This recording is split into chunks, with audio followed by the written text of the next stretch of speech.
₹40 कटहर भैला 20 रुपया बोड़ा जी। ₹40 कटहर भैला 20 रुपया बोड़ा जी।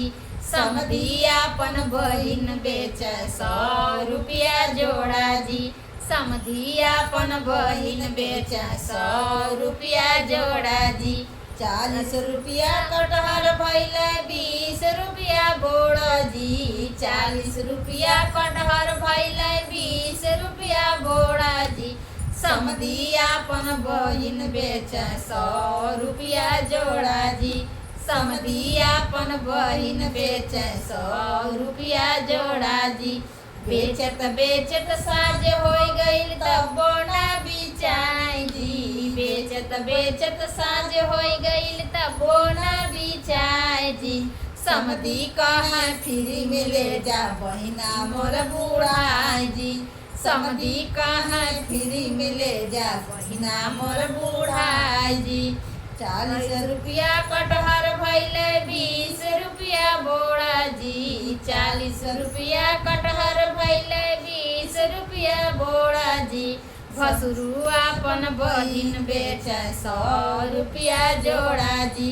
भसुरु आपन बहिन बेच 100 रुपया जोड़ा जी। बेचत बेचत साज हो गईल तब बोना बिचाई जी। बेचत बेचत साज हो गईल तब बोना बिचाई जी।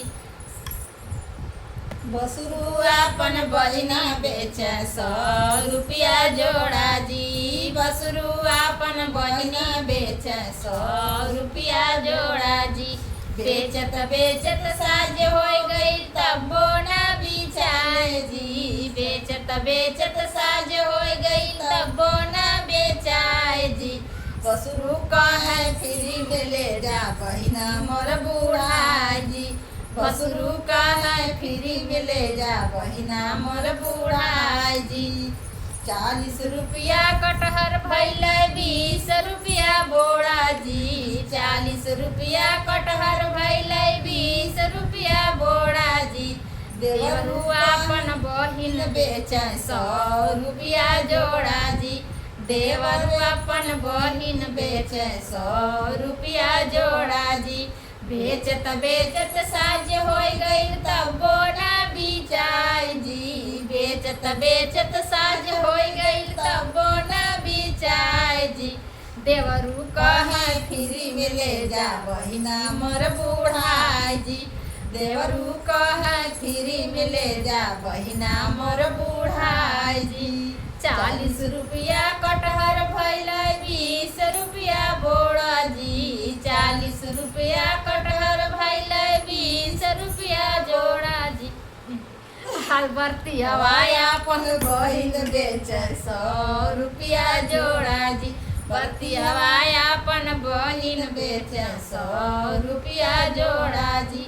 बेचत बेचत साज हो गईल तब बोना बिचाई जी। बेचत बेचत साज हो गईल तब बोना बिचाई जी।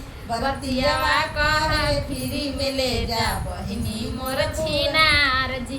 बतियावा कहाँ फ्री मिले जा बहिनी मोर छिनार जी। ₹40 कटहर भैला 20 रुपया बोड़ा जी। ₹40 कटहर भैला 20 रुपया बोड़ा जी। दुल्हा आपन बहिन बेच 100 रुपया जोड़ा जी। दुल्हा आपन बहिन बेच 100 रुपया जोड़ा जी। बेचत बेचत साँझ हो गई तब बोना बिचाई जी। बेचत बेचत साँझ हो गई तब बोना बिचाई जी।